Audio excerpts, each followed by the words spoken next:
Hola, ¿cómo están? Espero que el día de hoy se encuentren muy bien.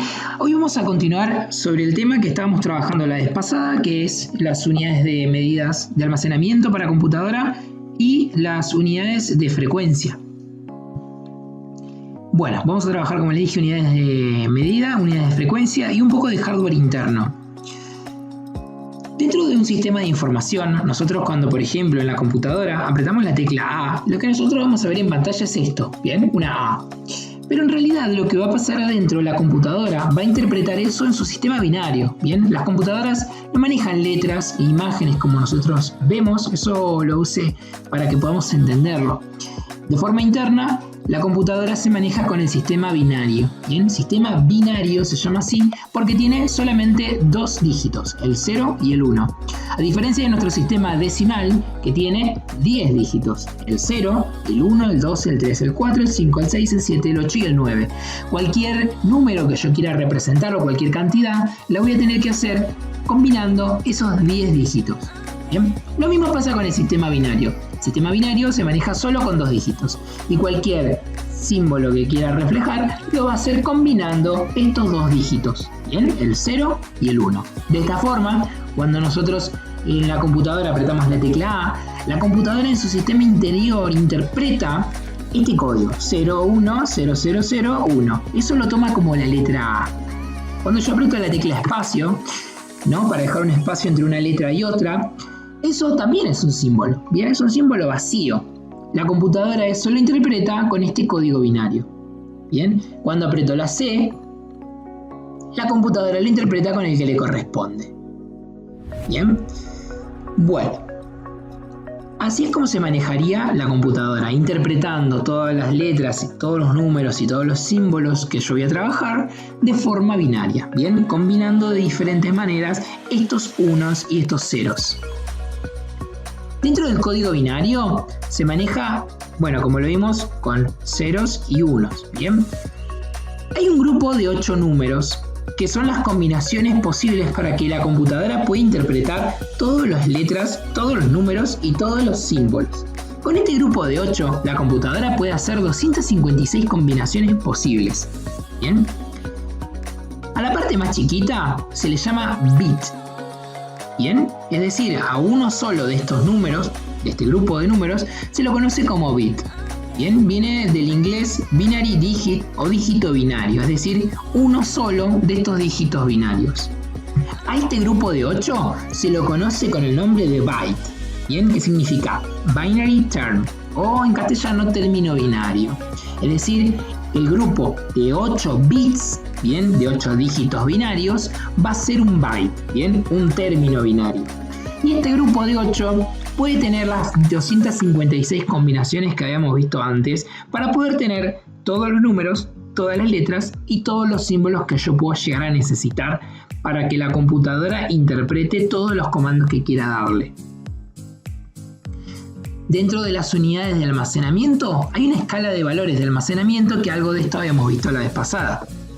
Está el bit, el byte, el kilobyte, el megabyte, el gigabyte, el terabyte, ¿bien? Hay más, está el petabyte, el exabyte, ¿bien? Pero dentro de lo que sería una computadora doméstica, lo que vamos a estar trabajando, no vamos a sobrepasar del terabyte, ¿bien? Como vimos, un byte es una unidad, ¿bien? Una unidad binaria, entonces sería un 1 o un 0. El byte son 8 bits, es decir, 8 de estos unos y ceros, como vimos antes. El kilobyte pasarían a ser 1024 bytes, ¿bien? ¿Por qué 1024 y no 1000 exactamente como el kilogramo o el kilómetro?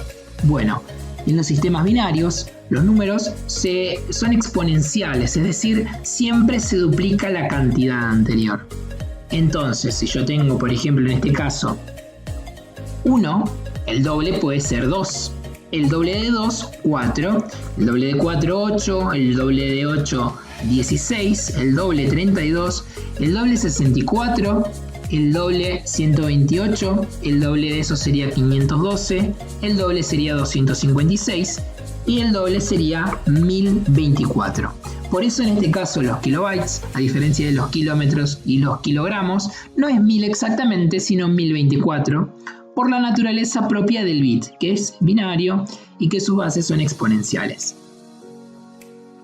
Si ustedes prestan atención van a haber visto que, por ejemplo, en memorias de celulares, bien, o pendrives, las cantidades también entran dentro de este rango. Por ejemplo, podemos hablar de memorias de 8 GB, de 4 GB, de 16, de 32, de 64, ¿bien?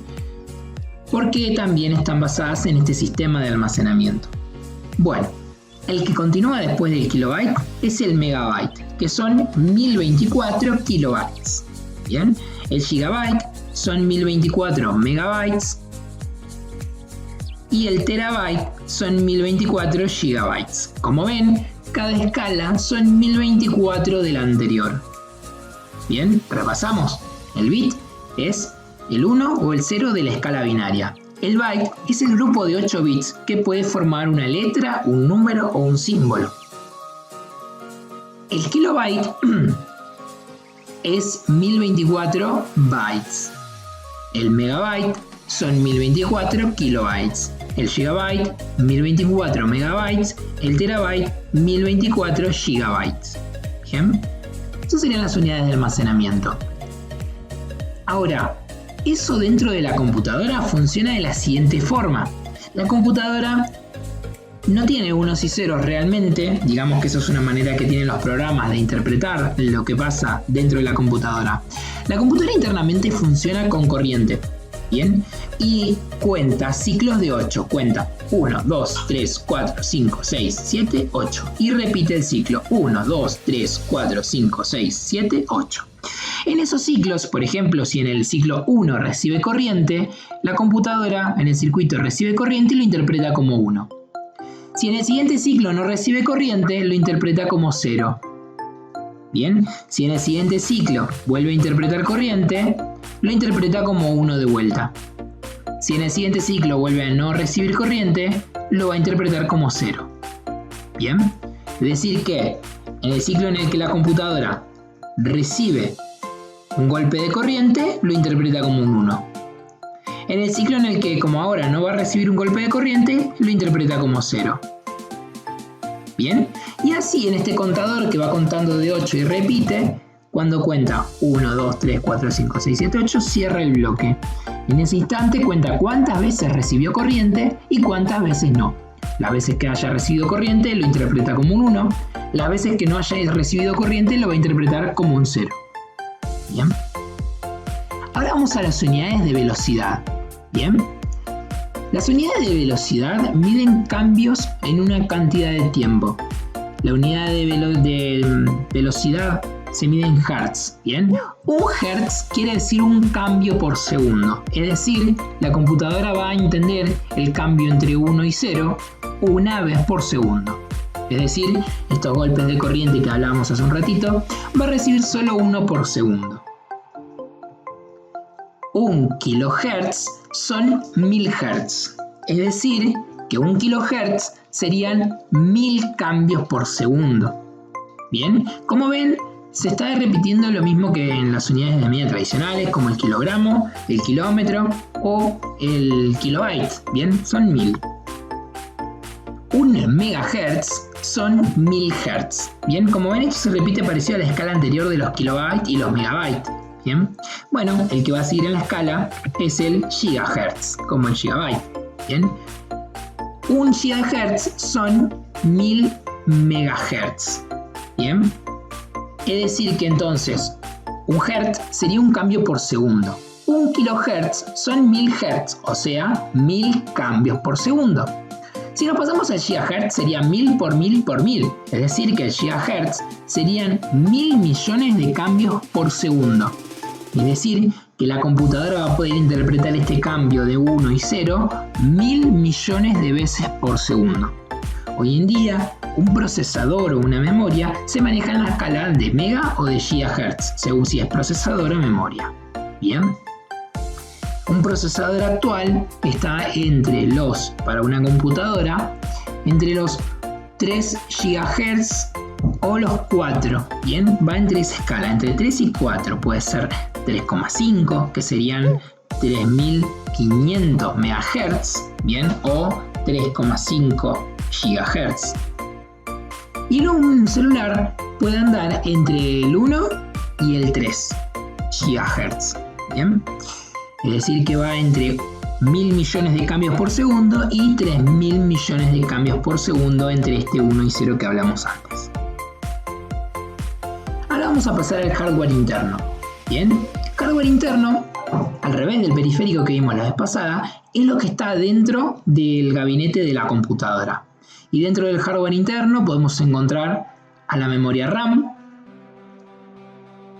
al CPU, o la unidad central de proceso o microprocesador, a las unidades de almacenamiento como los discos rígidos y discos sólidos, a la fuente de alimentación, la que se va a encargar de darle corriente a todos estos dispositivos, ¿bien? Y a la que nos trae al día de hoy, la placa madre, ¿bien? Este componente es fundamental para el funcionamiento de los dispositivos. ¿Por qué?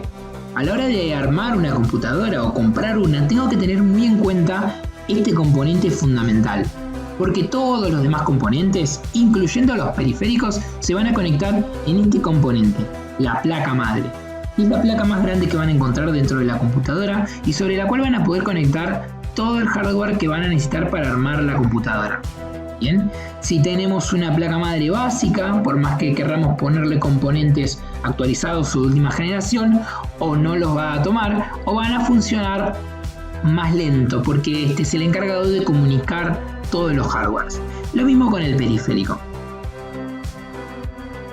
Dentro de la placa madre vamos a ver que tenemos un espacio donde va a ir conectado el procesador, ¿bien?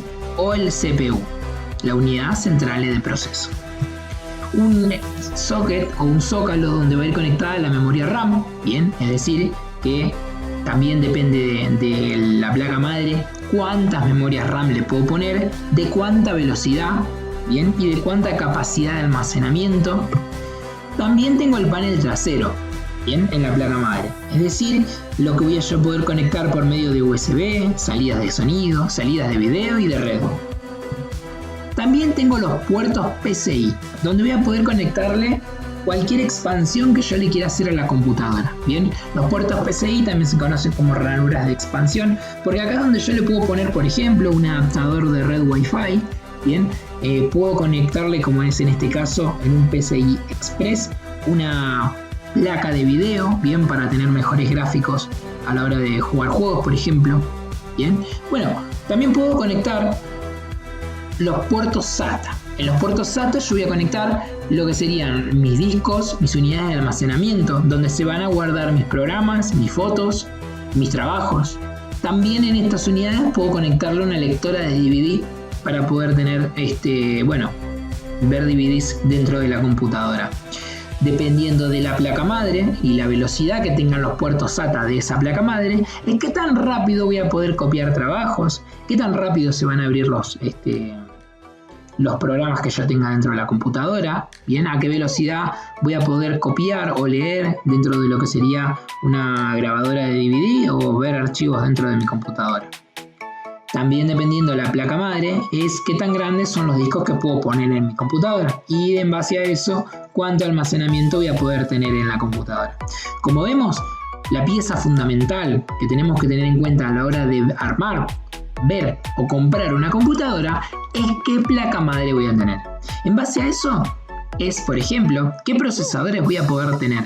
Cada procesador tiene su conector diferente. Entonces, si yo quiero un procesador muy rápido, tengo que tener en cuenta que mi placa madre soporte esa gama de procesadores. Lo mismo con la memoria RAM. Existen varios tipos de memoria RAM. Hoy en día se trabajan las memorias RAM de DDR3 y DDR4. Los conectores de estas placas de memoria son diferentes entre sí. Entonces, si yo tengo una placa madre que soporta un tipo de memoria, no le voy a poder poner el otro. Bien, también tiene que ver con cuántos espacios tengo para colocar memorias. Bien, si tengo 2 espacios para colocar memoria, o tengo 4, bien. Depende de eso también cuánta capacidad de memoria le voy a poner a la computadora. Bueno, Este sería el primer vistazo sobre la placa madre.